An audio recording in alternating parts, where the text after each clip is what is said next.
going on? Welcome into the Matt Bernier Show, part of the In the Money Media Network. My name is Matt Bernier. You can follow me on Twitter, @Bernier_Matt. This is episode 44 of the program for Monday, December the 7th, 2020. However you listen to this thing, thank you for doing so. A number of ways to find the podcast, whether you are on Apple Podcasts, you're on Spotify, you're on SoundCloud, inthemoneypodcast.com, any number of spaces. Please rate, review, subscribe, the whole nine. You know the drill by now. If you are so inclined, you can head on over to YouTube and watch the show. All you need to do, search bar, Matt Bernier Show. You'll get this episode along with the 43 prior. And if you are over on YouTube, please subscribe. Make sure the bell icon is lit up. That way you get notified anytime new content is uploaded to the In the Money page. Round of applause and thank you to everyone. We are now up over 1,000 subscribers. It's a nice milestone for us within the money. So looking forward to continuing on with great content into 2021. If you are interested in getting involved in the Friday feature, a number of comments last week in the section beneath the video player on YouTube. Unfortunately, there weren't a ton of entries and we didn't have a winner. No one correctly identified Silenced to wire that field down at Gulfstream last week. So I'm flying solo this week. The Friday feature is going to be race number 7 at Gulfstream Park. The weather looks beautiful down there for the most part, for the better part of this week anyway. Race number 7, it's a non-winners of 2 lifetime event, $35,000 claimers, going a mile and a 16th on the turf. That will be the Friday feature. I will go over that race, but I'm also going to go over the late pick 5 at Gulfstream on Friday. It's a little bit of a lighter week. We've got nice graded stakes racing coming up this weekend. For what it's worth, if you're interested, I'm going to be doing another live blog for racingpicks.com on Saturday.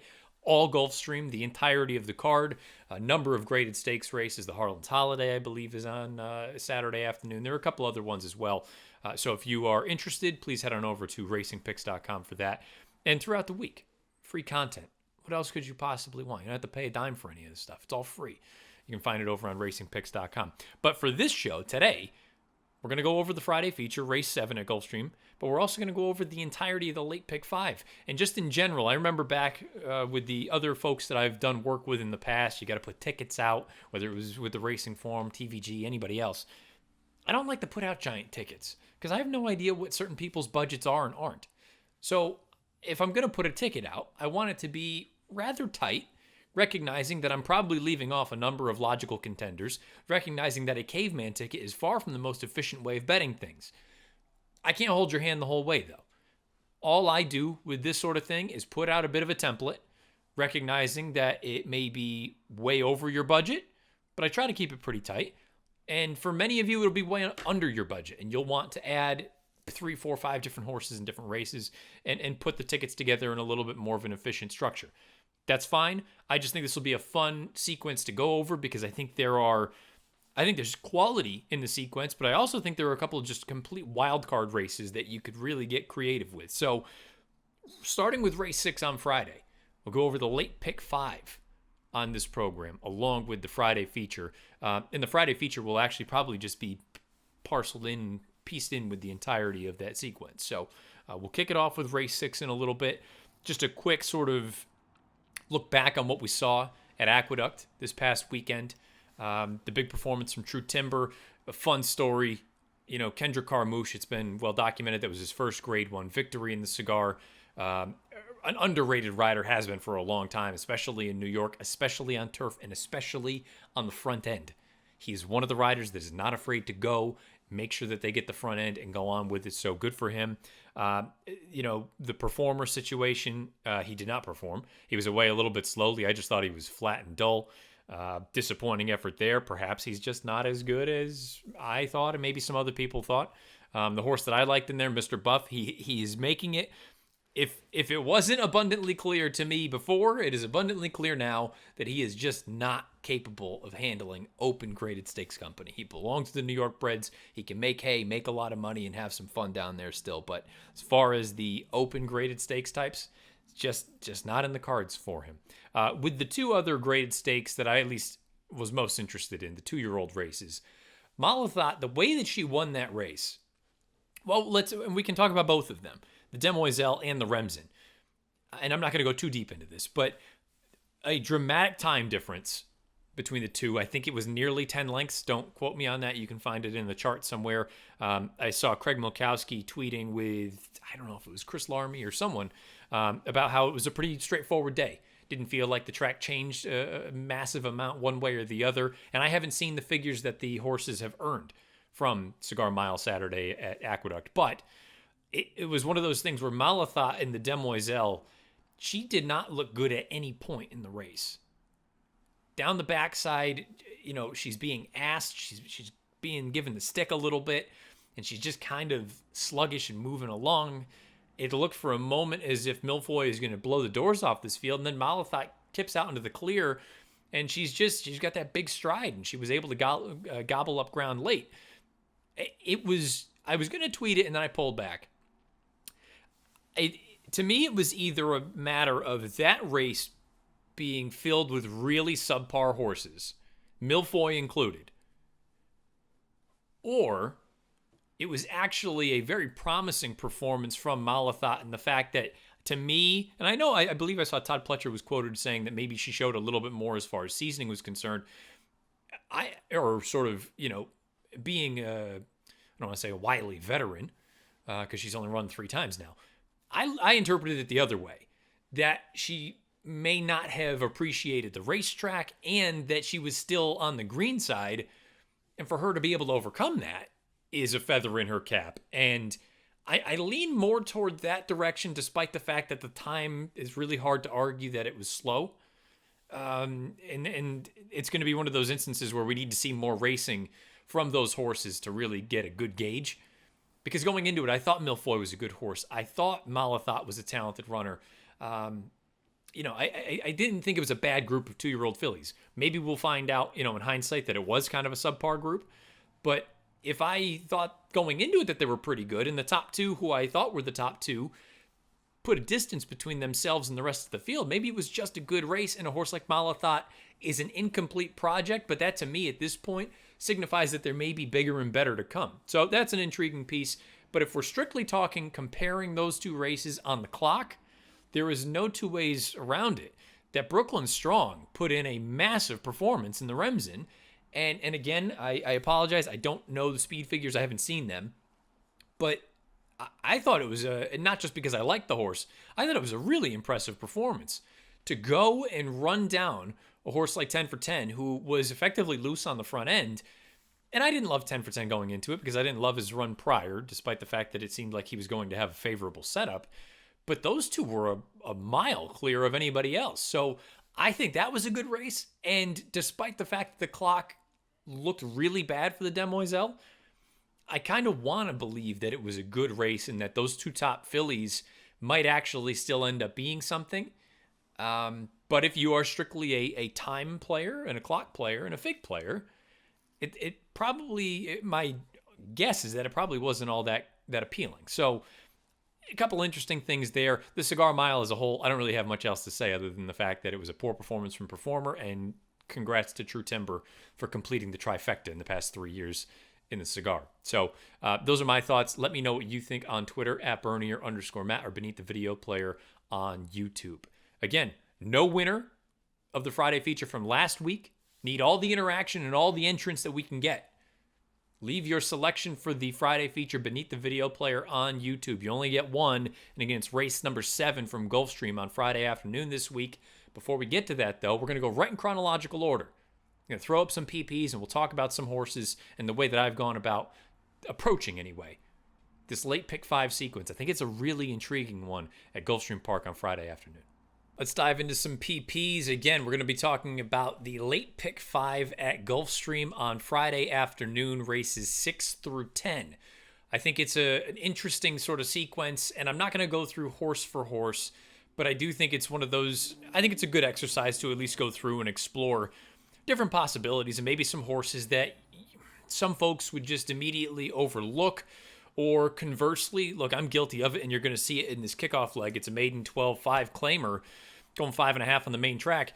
Some of these horses, maybe I'm too quick to say they can't do it, or I don't like them, or I don't want them. In reality, this is a leg of the sequence that if you can spread deep, I would strongly encourage you to do so.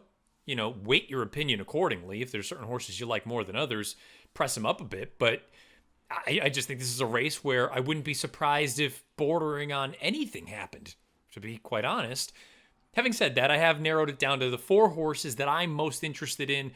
One of them certainly interested in betting, may even make his way into the racing picks column on Friday. We'll find out. But let's start off with some of the more logical horses that I'm not going to use.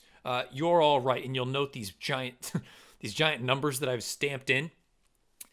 This is pre-morning line. This is post position, not post positions, but program numbers.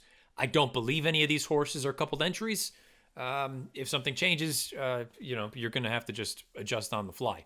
So these big stamps, these are actually the numbers that I assume these horses are going to be. The 2, You're All Right, is a horse who showed speed in that last one. That was a sloppy sealed track, faded at the end, blinkers come off.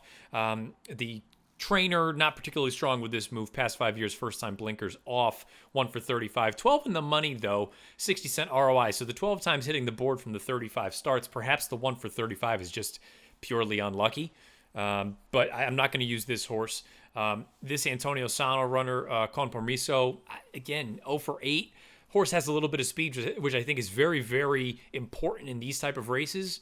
But at the same time, I'm just, if he wins, so be it. I'll tip my cap and go on. And again, I can't overstress the fact that if you have the ability or you're interested in playing for bigger amounts or a larger ticket, by all means, add to this, chop it up, cut out horses that you think are terrible, that I like, whatever it may be. This is just supposed to be an exercise to get some ideas out there. And I need to hear from all of you because in all likelihood, I'm going to be playing. So leave comments on these races beneath the video player on YouTube. Master Q, another horse, has a little bit of early foot. That most recent run, you see these 2 horses that have come back and they've earned what are seemingly poor speed figures, but they actually stack up pretty well against this group here on Friday. So the runner-up coming back and earning that 44 buyer over the weekend and the winner of the 25, sure, they don't look sexy on paper, but they're actually not terrible, all things considered. The 5, Royal Biz, can obviously be a player in here. I just don't really love anything I've seen here. I think Paco being aboard is certainly a red flag in that I think these lower level races, I would never encourage people to just strictly play jockeys. I think that's a fast way to make silly decisions. However, in these low-level claiming events, I think it would behoove the player to at least recognize who is riding what animal and for what barn. If they don't typically ride together, if they have great success, if it's a low percentage barn, whatever the case may be. So Paco for the low-profile outfit, perhaps that is something worthwhile. Again, they're trying to get the horse on the turf. All 3 starts, they've all come off. Just not my cup of tea. Uncaptured Soldier is one that I will be using, though. Took some money in the career debut for Jorge Delgado. You see when Tyler Gaffalione has the mount, they tend to pair up in a successful manner, over 30% over the past year with a positive ROI. Didn't show a ton of early foot, but did take that money, and now blinkers go on for the second lifetime start. This is one of the horses that I'm interested in. If I wanted to go deeper, I would include Uncaptured Pulse, first-time starter for Juan Avila. Avila's barn, not typically ready to roll first out of the box, but far from incapable. You see just about 9%. The big piece for me was this work right here back on November 21st out of the gate. That at least shows there's some zip there. Now, I don't know if the horse was all out, under the whip, whatever the case may be, but at least it indicates to me the horse can run reasonably fast, and reasonably fast at this level might be good enough to win. So do with that what you will. Uncaptured with his 2-year-old first-time starters strikes at about 9%. I'm going to use Super Triple, the number 8 horse. Lee, his 2-year-old first-time starters, not great, 4%. But the dam was very, very productive. She's been productive anyway as a broodmare. I don't like the big gap that we have from November 21st to the time this race will be run, I believe on the 10th of December. But again, going back to the idea of the jockeys for connections that they don't typically ride for, Luis Saez, who is probably the best rider in South Florida. And when I say that, I mean specifically at Gulfstream Park. Year in and year out, Luis Saez wins races at Gulfstream as well, if not better, or at a higher rate than anyone, including the Ortiz boys, including anybody. So for Saez to take the mount for Amador Sanchez, the two don't typically pair up. And Sanchez's barn with first-time starters, as you can see just by the raw numbers, debuting in maiden claiming races or just firsters in general, they're not very good. So I take note of this. When somebody like Saez, who in theory, if he wanted to ride in this race, could have had basically anyone, for him to take this mount, I think is interesting and noteworthy. This is a horse that I will use. Dreaming Thousand could obviously win first time off the layoff, first time as a gelding for Jose D'Angelo's barn. I won't be using this one. The horse I'm most interested in is this one right here, the number 10, Try Me, for Oscar Gonzalez. You have Torres aboard. This horse showed big early speed after breaking slow. Needed to rush up between horses. I'm not going to show you this replay. Maybe there'll be some replays for the next 4 legs. But all in all, that's not a recipe for success. But the fact that the horse showed the ability to get up there and be close to a fast pace in the career debut, I think that's noteworthy. You then couple it with the horses who have run in that race. Again, we're not talking about superstars, but buyers of 69 and 55 and 39 all coming out of that race. I mean, those figures would bury this field.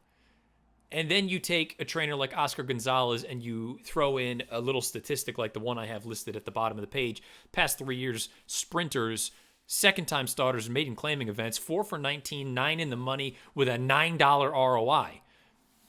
This is a horse, if you're just playing the race from an exacta try super kind of standpoint, throw this horse in here. Maybe it'll be another speed and fade instance, but I could see this one getting very brave. I have no idea what the price is going to be, but I have a funny feeling. I don't want to say funny. You're going to get at least double digits. I can't imagine the horse taking more money than that. But this is the kind of horse that I'm looking for in a race like this, littered with unknowns.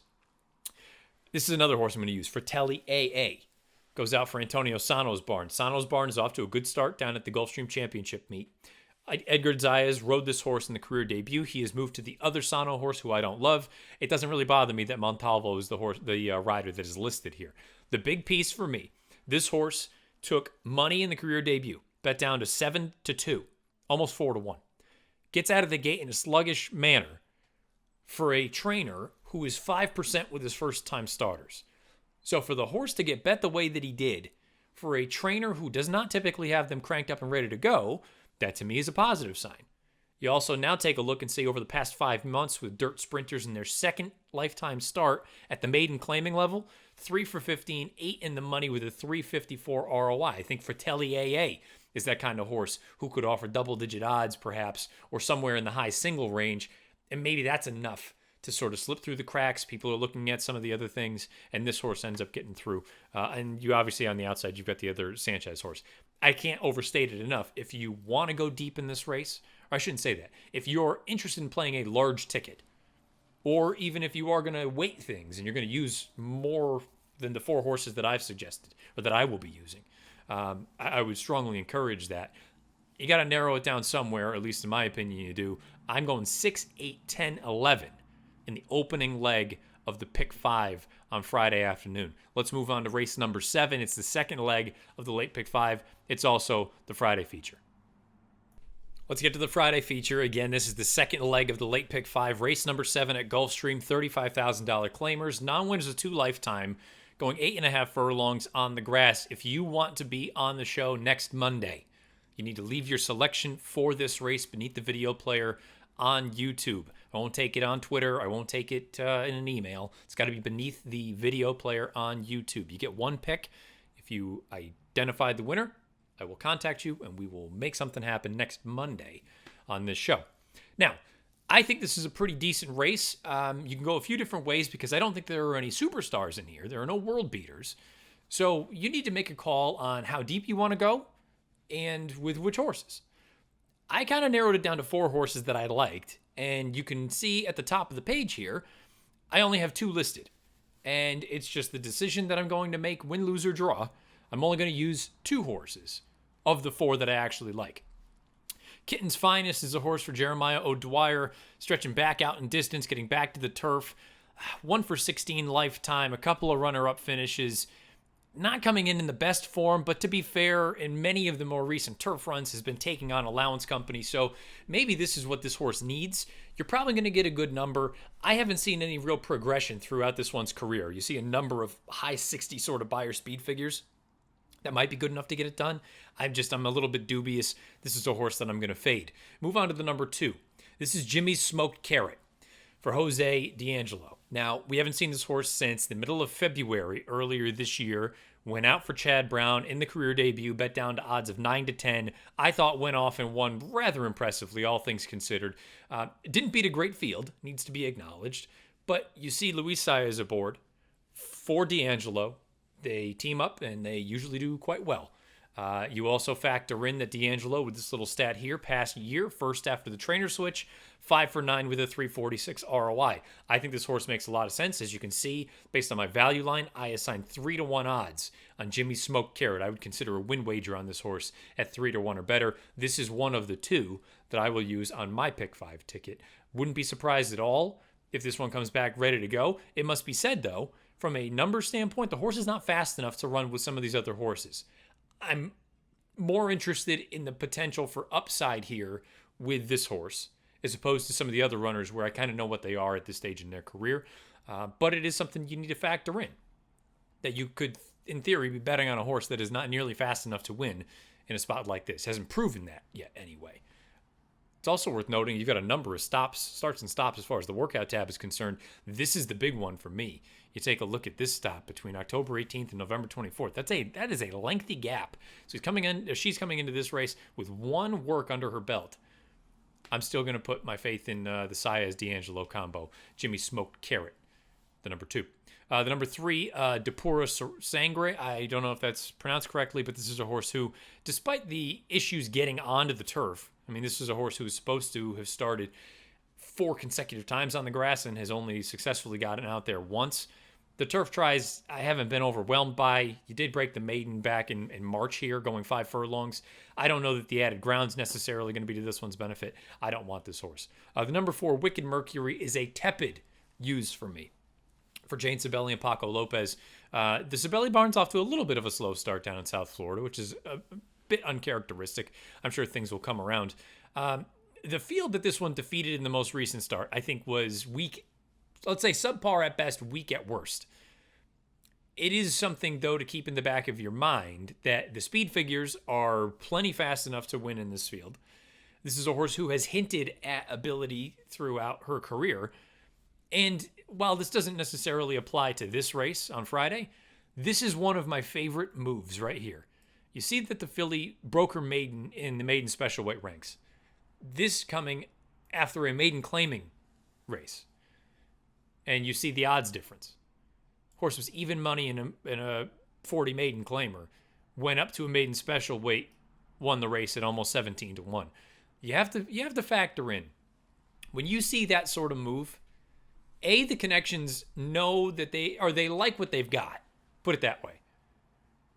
Or B, they see an opportunity where the horse fits against special weight company.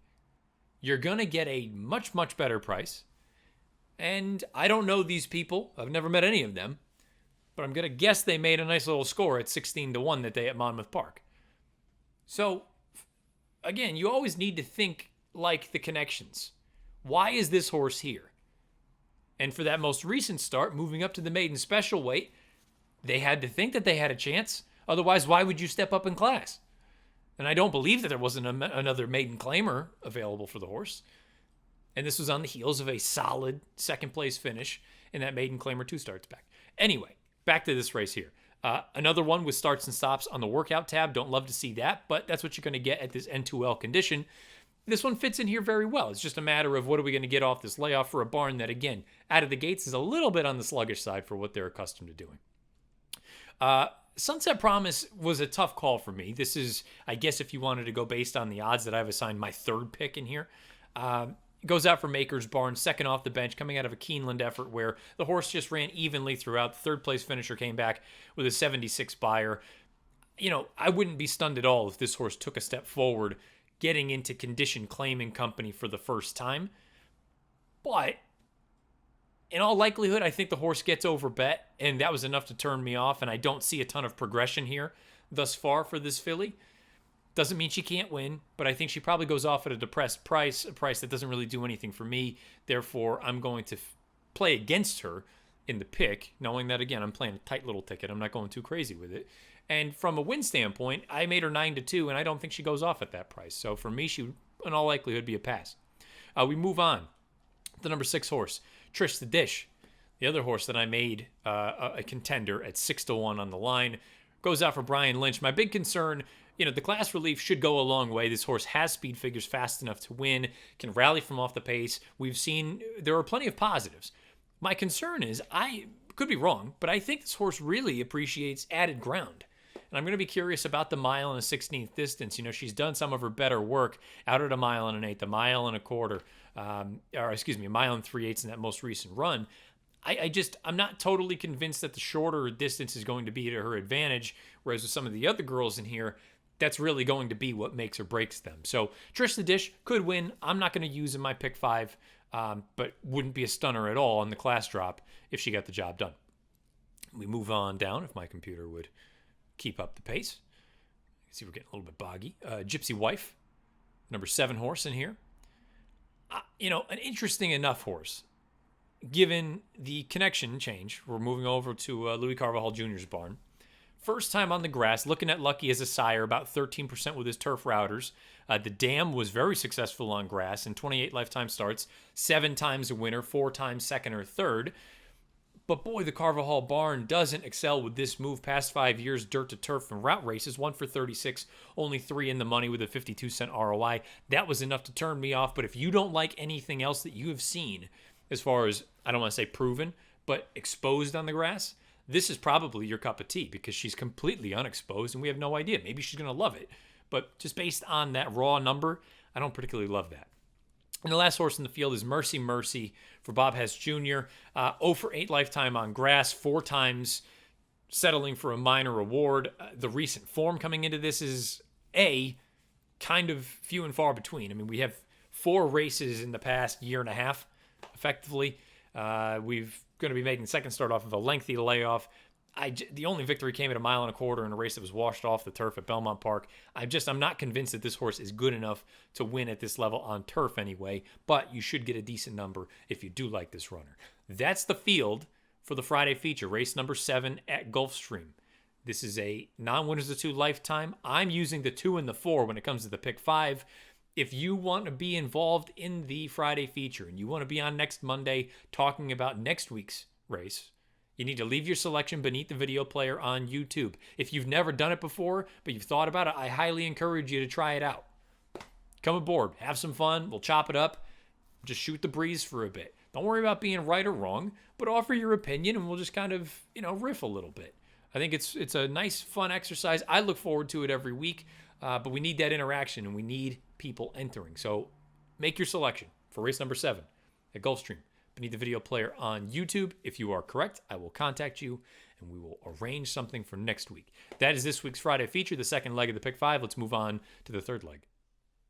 3 of the late pick 5. I'm going to keep this one short and sweet. This is bottom level, non-winners of 2 life. $6,250 is the claiming tag. 6 furlongs, main track.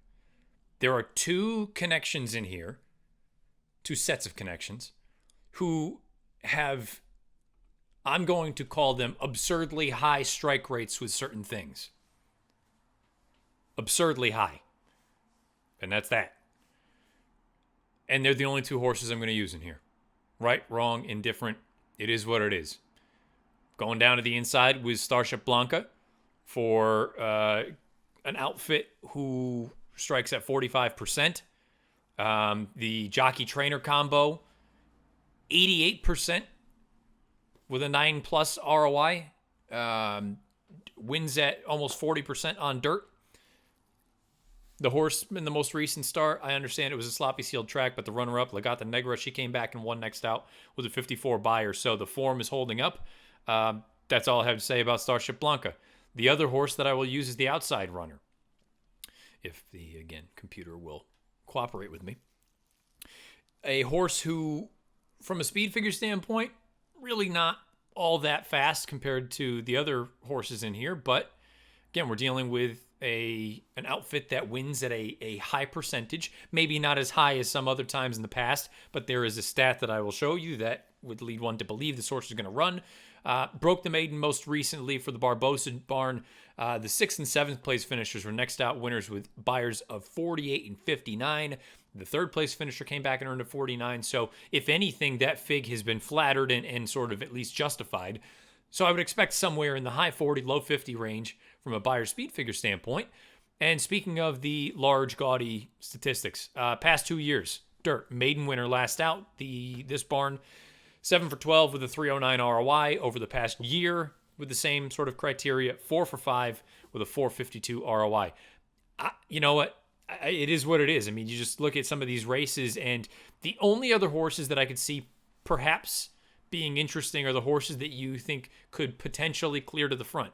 Maybe Gravel Gertie, the 7. To be honest, I don't know that she's defeated horses that are good enough. I initially wanted to look at a horse like Surprise Arrival, but the field that this filly defeated 3 starts back has just been dreadful in their subsequent starts. And in the grand scheme, I looked at Beautiful Rosie as well. The same can be said about her career debut. Washed off the turf. The field she defeated has been terrible. And that's about it. I mean, it's hard for me to really make a significant case for anyone else. The 2 has a little bit of early foot. And maybe the 2, again, if you're trying to beat one of the high percentage outfits, My Little Rose is going to show some speed, but now turning back in distance, going back to the main track from the grass. How much of the early foot was sapped? Who knows? I just don't have much interest in trying to beat those 2. So only 1 in 8 for me in this leg. If you defeat both of them, you're probably setting yourself up for a nice little payday. I just didn't have much interest in trying to beat them. On to the race that I am most excited about in this sequence. And maybe not because it'll be the most lucrative race, but I think there are 2 horses who could potentially be graded stakes level caliber turf runners as 3-year-olds. These are 2-year-olds going a mile on grass, non-winners of one other than. All in all, it's a pretty good group assembled. You have horses coming out of maiden special weight races who have proven themselves going 2 turns. You have horses stretching out to 2 turns for the first time. You have a number of different scenarios playing out in this race. But there are 2 horses specifically that I think are very, very interesting, not just for this race, but going forward. The 2 and the 3. I'm going to start with the number 2, Sir Roberto. And of the 2, he is the one that I guess I'll say I'm very bullish on this horse. As bullish as one can be with only having seen a horse run one time. He has a little bit of pedigree. He should go a little bit longer. I don't know that he's a mile and a half type, but at the same time, I see no reason why he can't stretch out to a mile successfully. The way that he won his career debut at Kentucky Downs was very visually appealing, very eye-catching to me. Broke very, very awkwardly, sort of zigged and zagged out of the gate. For a moment, it looked like Gabe Saez didn't know what to do with him. Finally got him to settle down a little bit at the back of the pack. Moved out to the clear and just rolled, just galloped past the remainder of the field for the most part. When many of these riders are sort of just, nudging along aboard their mount, this horse just cruised. And he got into a little bit of a tussle at the top of the lane with the runner-up, Tis Splendid News. They came together. They bounced around. Tis Splendid News actually put about a neck in front in deep stretch, and so Roberto still came back and got him. Now, you take a look and see some of the speed figures. If you just look at it at face value and you say, well, the 64 Beyer and the 82 Raw Time Form US rating, they're not fast enough to win. If we're just going as simple as that, you're correct. He needs to improve. But what I saw, coupled with the form of that race, Tis Splendid News came back, broke his maiden in his next start on dirt, 69 Beyer. The 6th and 9th place finishers have come back to earn Beyers of 63 and 70. So when you compare that, think about that. 6th and 9th, who are well behind Sir Roberto, have come back to almost equal and eclipse the speed figure Sir Roberto earned. I have to believe that this horse is going to take a step forward here on Friday afternoon. If he does and he gets up into the mid-70 range, he is a primetime player, and that's assuming that's all he does is get into the mid-70 range. If he replicates the 64, he's not going to win.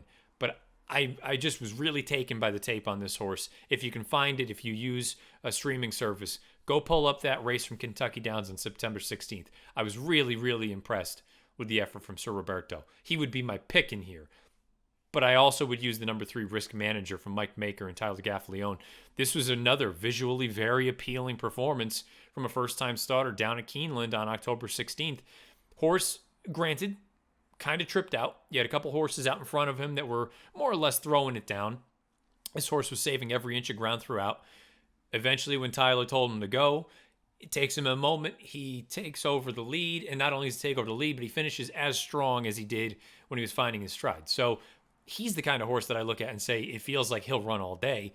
Got a little bit of a gap there in the workout tab, but I don't want to be too strict on that sort of thing. Shipping from Churchill down to Gulfstream, probably got to get acclimated and things like that. That field hasn't come back quite as interesting to me as the one from Kentucky Downs with Sir Roberto. The runner-up came back and earned a 50 on Synth in his next start. 4th and 7th place finishers came back to earn buyers of 62 and 64. Risk Manager had a really, really nice trip, but I think he ran. And he is sort of, if I'm going to call Sir Roberto the A, that's not, I don't want people to misinterpret that. Sir Roberto is my number 1. Risk Manager is my number 2. Then you can start making cases for some of these other runners. What makes a Sammy run? What makes Sammy run? For George Weaver, fine horse. Inoffensive in some of these other runs. Has taken money. Really exploded in that run at Belmont 2 starts back when he broke the maiden. There was a wicked pace signed on that day. Now we got to stretch out to 2 turns. I think with the connections, the horse gets overbet. I'm going to side against. Tarantino coming in from the West Coast.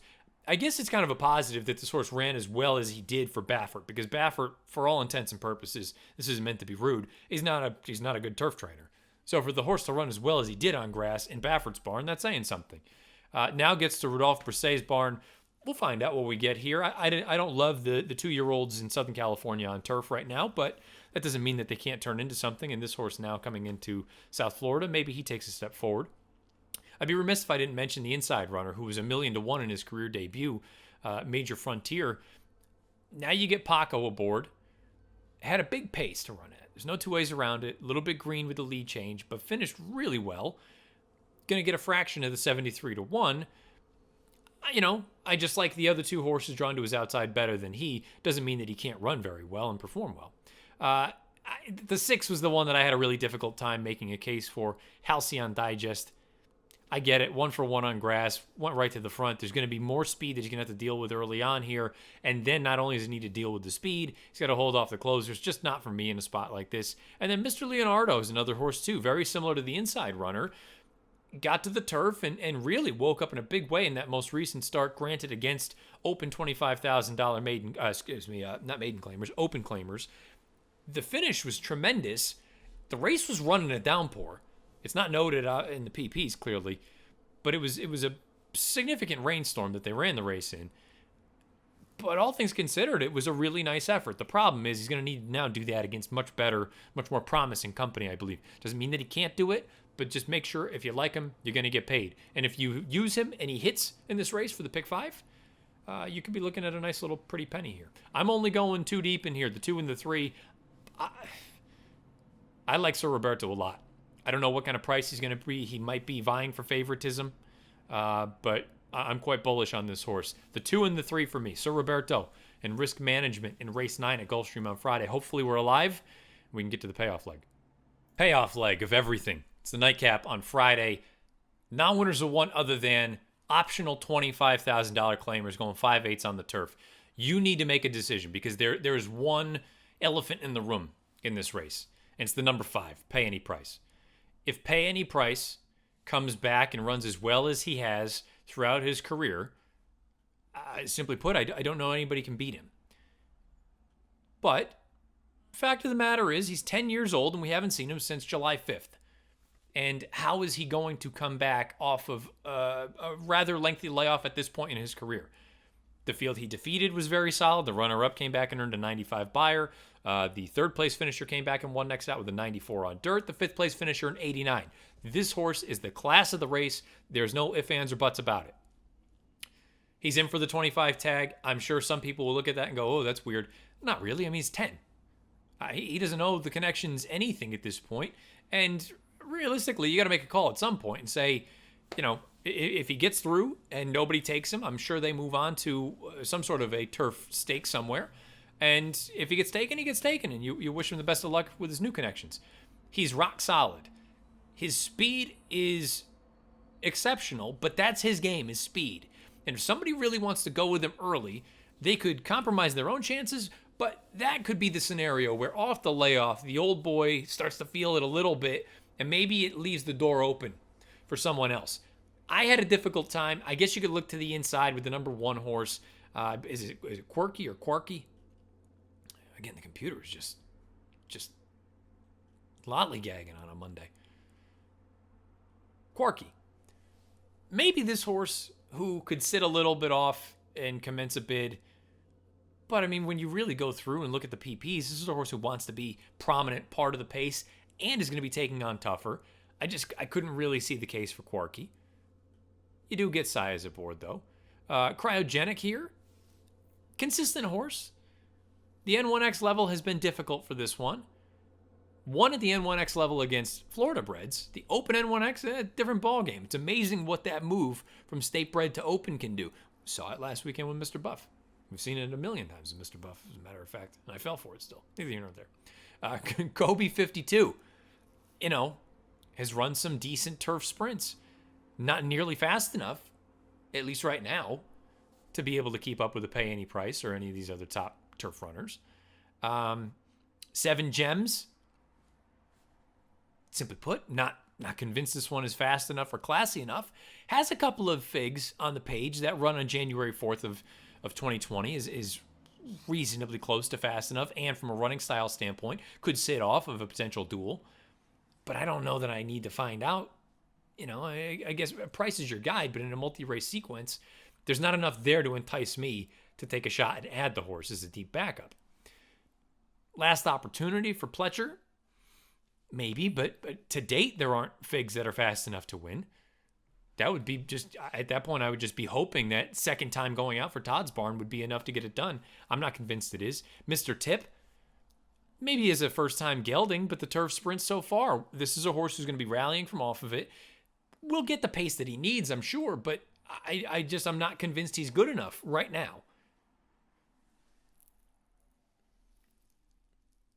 There is one other horse, though, that I'm mildly intrigued with. Now, you've got an import coming here from Chile in Storm Border. The distance, I think, is the only reason this horse is here. Because I don't see anything... While the horse ran well in the only turf start to date, I mean, this horse was predominantly a dirt runner.